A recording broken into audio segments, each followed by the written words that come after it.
في مكان كده على كوكب الأرض لو وقفت فيه حرفيا هتكون واقف في يومين مختلفين في نفس الوقت. في شوية جزر صغيرة اسمها جزر دايوميد موجودة كده في ممر اسمه مضيق بيرنج بين روسيا وأمريكا، بس انت ما تاخدش بالك منه عشان هو في الكرة الأرضية من ناحية ورا كده، من الناحية اللي انت ما بتبصلهاش كتير. الغريب في الموضوع بقى ان في جزيرتين موجودين في مضيق بيرنج ده، في المسافة اللي بينهم بالظبط بيمر خط التاريخ الدولي اللي من عنده بيبدأ حساب يوم جديد. يعني الجزيرة اللي ناحية روسيا بتبقى متقدمة في التاريخ يوم كامل عن الجزيرة اللي بعد الخط ناحية أمريكا، اللي لسه الأرض هتلف لفة كاملة عشان نفس اليوم يجي عليها. وعشان كده ساعات برضو الجزيرتين دول بيتسموا جزيرة اليوم وجزيرة الغد. والمسافة ما بين الجزيرتين دول 4 كيلومتر بس، ففي الشتاء لما مية المحيط تتجمد بيبقى نظريا انت ممكن تسافر من روسيا لأمريكا مشي او تسافر بري، يعني عموما ما بين روسيا وأمريكا، لكن عمليا طبعا مستحيل بسبب الحدود العسكرية اللي هتبقى ما بينهم. ولو حصل يعني وعديت المسافة دي بالمركب او بأي طريقة ايا كانت ايه هي، هتبقى حرفيا سافرت بالزمن لمدة يوم كامل. ده الجزء الثاني من جولتنا حوالين العالم في معلومات انت بنسبة كبيرة ما سمعتش عنها قبل كده، بعد ما عجبكم الجزء الاول وطلبتوا مني الجزء الثاني في الكومنتات هناك.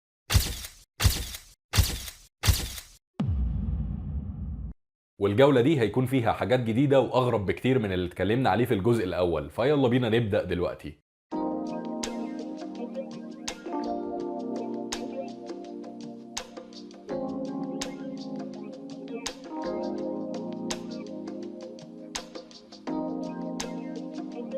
لو سألتك ايه هو اسرع حيوان في العالم فانت بنسبة كبيرة مش هتفكر وهتقول لي طبعا الفهد، ده سرعته 120 كيلومتر في الساعة يا عم. بس في الحقيقة خليني اقول لك انك اتسرعت حبتين زيادة عن اللزوم، عشان الفهد فعلا اسرع حيوان على اليابسة او من اللي بيجروا على الارض بس، انما اسرع مخلوق حي على كوكب الارض كله هو طائر صغير اسمه الشاهين. اللي متابع عالم عاشر من زمان بس هو الوحيد اللي هيعرف ان صقر الشاهين ده لما بيجي يصطاد بينقض على فريسته من السماء للارض بسرعة بتوصل ل 390 كيلومتر في الساعة، يعني فعلا في اللحظة دي بيبقى أسرع من بعض الطيارات الصغيرة. عشان كده وبكل جدارة صقر الشاهين بيتعرف على إنه أسرع مخلوق حي عايش على كوكب الأرض. وده برضو ما ينسكش ان استراليا دايما واخده طابع كده حواليها ان هي من اغرب البلاد في العالم، ومن ضمن عجائب استراليا ان فيها سور كده او سياج لكنه مش زي اي سور تاني في الدنيا، عشان السياج ده طوله تقريبا 5600 كيلومتر. ولو مش متخيل طوله عامل ازاي، فال 5600 كيلو دول اطول من المسافه بين القاهره ولندن. المهم ان السياج ده بيقسم استراليا للتلت والتلتين، واتبنى على مدار 5 سنين بهدف واحد بس، هو ابعاد الكلاب البريه او كلاب الدينجو اللي عايشه هناك من غير ما يموتوها وتفضل بس ورا السور، عشان الكلاب الجعانه دي كانت قرفاهم في عيشتهم وبتقعد تهجم على المزارع وبتاكل البقر والخرفان اللي متربيين فيها. والهجمات دي كانت بتخسر استراليا 11 مليار دولار في السنه، مقارنه دلوقتي ببس 8 مليون دولار هم اللي بيتصرفوا على السور اول عن اخر للصيانه بتاعته كل سنه. والكلاب فضلت عايشه زي ما هي من غير ما يبوظوا النظام البيئي، وفي نفس الوقت المزارع بقت في امان. انما بعيدا عن كل ده، فخليني اقول لك ان كوكبنا ده فيه نهر واحد ميته بتتحول للون الاحمر. النهر الاحمر ده موجود في اسبانيا واسمه ريو تينتو، واللون الاحمر بتاعه ده مش دم ولا حاجه تخوف يعني، بس ده تركيز عالي جدا من المعادن والحديد اللي موجودين في ميه النهر. البيئه هناك قاسيه جدا ومليانه حديد لدرجه ان العلماء بيدرسوا المكان عشان يشوفوا لو لقوا ان في حياه مستمره في الميه دي، فده معناه ان ممكن يكون في حياه على كواكب تانية زي كوكب المريخ مثلا، اللي هو كمان لونه احمر برضه من كتر اكاسيد الحديد اللي فيه. يعني نهر ريو تينتو ده يعتبر اقرب بيئه على الارض تشبه سطح المريخ. وخلينا دلوقتي نسال سؤال تاني، هل ممكن مدينه كامله تعيش بحالها بمحتلها تحت سطح الارض؟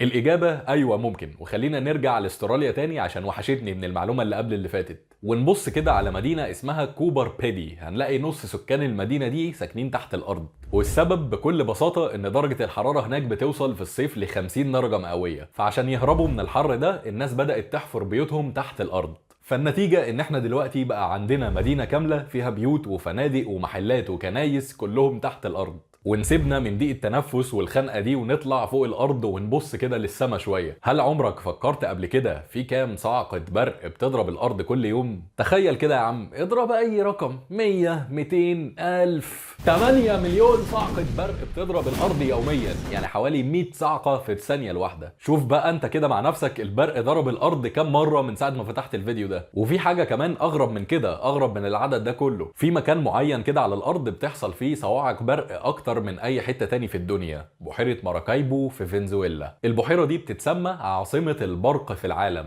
لان بيقولك بقى ان من كتر الصواعق اللي بتحصل فيها فالسما هناك ممكن تفضل منورة لمدة 10 ساعات متواصلة. بس انا الصراحة هافف عليا كده ان احنا نغير الموضوع خالص، واقولك ان في حيوان معين كده لو انت قطعته قسمته نصين ولا حتى 3/4، فكل جزء من الحتت المتقطعة دي ممكن يعيش ويكمل حياته لوحده عادي. الحيوان ده كلنا عارفينه واسمه نجم البحر. كتير من انواع نجم البحر عندها قدرة بتخليها ان لو دراع من جسمها اتقطع تقدر يطلع لها واحد جديد تاني مكانه عادي. والمفاجأة الاكبر من كده كمان ان الدراع اللي اتقطع من نجم البحر ده لوحده ممكن ينمو ويطلع له جسم نجم بحر كامل جديد، ويبقى حرفيا نجم البحر عامل كأنه عمال يستنسخ نفسه. لكن ده بيحصل بشرط واحد، هو ان الدراع اللي اتقطع يكون معاه حتة من القرص المركزي، ده هو اللي بيبقى مسؤول عن تجديد وتعويض الخلايا. فلو حتة منه اتقطعت مع الدراع اللي اتقطع هتكون جسم كامل جديد. واسمع دي بقى من اخوك يا حبيب اخوك، في دولة في العالم عدد الاغنام اللي عايشين فيها اكتر من عدد البشر بكذا مرة، والدولة دي هي نيوزيلندا، اللي عدد السكان فيها من البشر حوالي 5 مليون شخص، انما عدد الاغنام بيوصل ل 25 مليون راس. يعني تقريبا قدام كل عدد واحد انسان عايش هناك في عدد 5 خرفان قصاده. وخلينا نرجع كده للتاريخ شوية، مش هنفضل قاعدين في الحاضر على طول. يعني سنة 1898 صدرت رواية خيالية لكاتب انجليزي مغمور اسمه مورجان روبرتسون، والرواية دي كان اسمها غرق السفينة تايتان. السفينة اللي الرواية دي بتتكلم عنها كانت سفينة ضخمة واسمها تايتان، وتقريبا كانت بتعتبر غير قابلة للغرق، وهي ماشية في المحيط الأطلنطي خبطت في جبل جليدي، ومعظم الركاب اللي عليها كانوا غرقوا وماتوا عشان ما كانش فيها مراكب نجاة يهربوا بيها غير عدد قليل جدا. الغريب بقى ان الرواية دي اول ما نزلت مفيش اي حد خالص اداها اهتمام، لحد ما بعدها ب 14 سنة في 1912 حصلت الحادثة المشهورة بتاعت غرق السفينة تايتانيك، واللي اتضح ان رواية غرق السفينة تايتان كانت بتوصف احداثها بمنتهى الدقة بالتفاصيل، وده زي ما قلنا قبل ما حادثة تايتانيك تحصل اصلا ولا حد يسمع عنها، والموضوع لسه محير الناس لحد النهارده. وانا فعلا ما عنديش اي فكرة ولا اي تصور ازاي حاجة زي دي ممكن تكون حصلت. اكيد مفيش صدف في الدنيا للدرجة دي.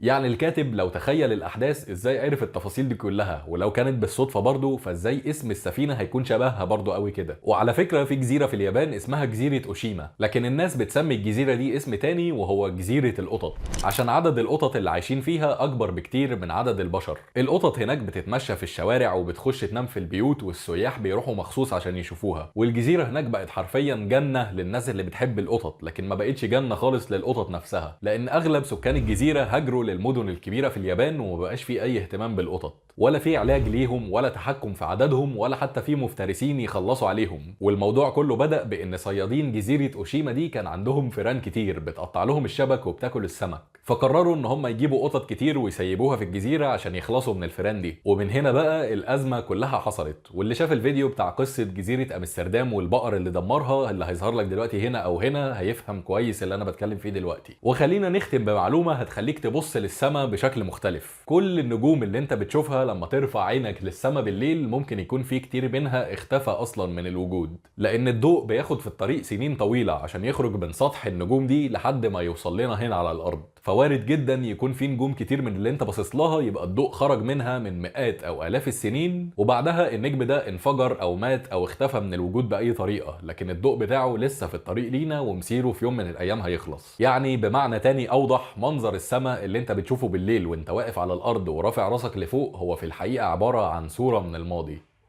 وكوكب الارض نفسه لسه مليان قصص وحاجات غريبة تانية كتير زي دي مستنية اللي يتكلم عنها. فما بين مدن تحت الارض وحيوانات بتجدد نفسها واماكن بتنور بالليل من كتر البرق، كل ما العلم بيتقدم بنكتشف حاجات كتيرة قوي حوالينا اغرب من ما اي حد ممكن يتخيل. وانا بقول نوقف لحد هنا خلاص، عشان الفيديو ده زيه زي المرة اللي فاتت سيح لي دماغي من كتر المخمضة في حاجات كتير ملهاش اي علاقة ببعض. ولو حبيت نعمل جولة تالتة حوالين العالم وتبقى سلسلة ثابتة على القناة بنتكلم فيها كل مرة عن حاجات أغرب من اللي قبلها، فاكتب لي في الكومنتات كلمة جولة جديدة وأنا هفهم إن أنت كملت الفيديو للآخر وعجبك وعايز جولة تالتة. لأن صدقني لسه في حاجات كتير قوي على الكوكب ده هتخليك تقول إيه ده، هو إزاي أنا عمري ما سمعت المعلومة دي قبل كده. وأنت تحت الفيديو بالمرة بقى اكتب لي إيه أكتر معلومة عجبتك في اللي أنت سمعتهم النهاردة. أنا عن نفسي لسه بفكر لحد دلوقتي في حوار الكاتب اللي كتب قصة تايتانيك قبلها ب 14 سنة ده.